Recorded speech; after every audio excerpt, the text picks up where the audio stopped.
Bonjour Chloé.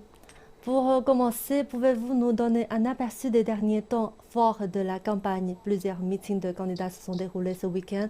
Que peut-on en retenir? Oui, tout à fait Chloé. Hier dimanche, à 2 semaines exactement du premier tour, les candidats en meeting ont cherché à rassembler leurs troupes autour de leur projet et à se différencier de leurs concurrents tout en étrillant leurs adversaires comme c'est toujours le cas dans ce type d'événement. Jean-Luc Mélenchon, dont le score dans les sondages est en hausse, mais reste loin de ceux des deux candidats de tête, Marine Le Pen et Emmanuel Macron, était à Marseille pour sa troisième tentative à la présidentielle. Le candidat de la gauche radicale, qui avait échoué aux portes du second tour en 2017, a estimé devant une foule compacte que, j'ouvre les guillemets, la victoire, cette fois-ci, est à portée de main. Il a par ailleurs renvoyé dos à dos les deux premiers candidats avec ce commentaire ironique que je cite: Je ne confonds pas Monsieur Macron et Madame Le Pen. Monsieur Macron, c'est le programme économique de Madame Le Pen plus le mépris de classe. Madame Le Pen, c'est le programme économique de Monsieur Macron plus le mépris de race. Éric Zemmour était lui à Paris, le candidat d'extrême droite qui avait fait une entrée fracassante dans la campagne et est aujourd'hui en baisse dans les sondages, a affirmé que 100 000 personnes s'étaient réunies place du Trocadéro pour ce meeting, y voyant, je cite, un sondage grandeur nature, un avant-goût de la surprise à venir. Le candidat des Verts, Yannick Jadot, lui aussi en meeting à Paris, a fustigé le bilan d'Emmanuel Macron, qu'il a accusé d'avoir gouverné sous l'influence des lobbies, fin de citation. Soulignant son ancrage à gauche, il a insisté sur la nécessité pour le Parti écologiste de reprendre le flambeau des grands combats de la gauche française pour répondre aux défis de l'heure. Et enfin, le candidat du Parti communiste français, Fabien Roussel, a lui aussi fait salle comble à Toulouse, où se rassemblaient ses soutiens. Autour du thème des jours heureux, qui est aussi celui de sa campagne, il s'est attaché à proposer une vision du monde basée sur l'optimisme, à l'opposé des thèmes anxiogènes apportés dans le débat par l'extrême droite.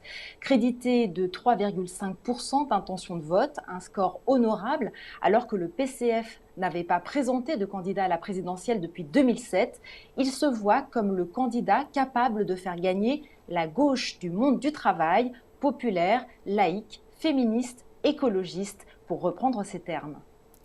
Et alors, le conflit entre la Russie et l'Ukraine bouscule la campagne en occupant une partie importante du combat. Donc, comment cela se manifeste-t-il ces derniers jours? En effet, l'actualité géopolitique fait l'objet d'une couverture médiatique extrêmement forte qui éclipse en partie le débat national pour la présidentielle. Cela engendre d'ailleurs une certaine frustration chez les Français qui, sans se sentir indifférents à la situation ukrainienne, peuvent avoir le sentiment que les thématiques qui leur importent pour les 5 années à venir passent au second plan. Pour ce qui concerne les politiques, tous les candidats sont invités à se positionner publiquement sur le sujet en fonction des derniers développements de la crise. Après le débat sur les importations d'hydrocarbures russes, la question de la présence des entreprises françaises en Russie a fait l'objet de nombreux commentaires ces derniers jours. Un certain nombre de candidats multiplient les appels allant dans le sens du départ des entreprises du territoire russe. Le candidat écologiste Yannick Jadot est même allé jusqu'à qualifier le géant de l'énergie Total de complice de crimes de guerre, tandis que d'autres, notamment les communistes, voient dans ces postures une forme de démagogie. Quoi qu'il en soit, il est clair que la crise ukrainienne place les candidats face à des questions qui sortent des thèmes classiques d'une présidentielle et fait ressortir pour certains d'entre eux un manque d'habitude et de préparation sur le volet international. Et c'est aujourd'hui, lundi 28 mars, que s'ouvre la campagne officielle pour la présidentielle, alors que les candidats se sont déjà entrés en campagne depuis plusieurs mois. Quelle différence cela fera-t-il? Effectivement, c'est aujourd'hui que s'ouvre le sprint final pour les candidats à la présidentielle, car la campagne officielle ne commence que le deuxième lundi avant le premier tour de l'élection. Alors, qu'y a-t-il de nouveau à partir d'aujourd'hui? Tout d'abord, le vote s'organise concrètement sur le terrain avec l'affichage des panneaux électoraux installés aux abords des bureaux de vote.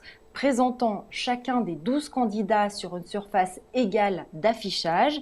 Et puis, la propagande électorale va être distribuée aux électeurs directement à domicile avec l'envoi par courrier des professions de foi des candidats.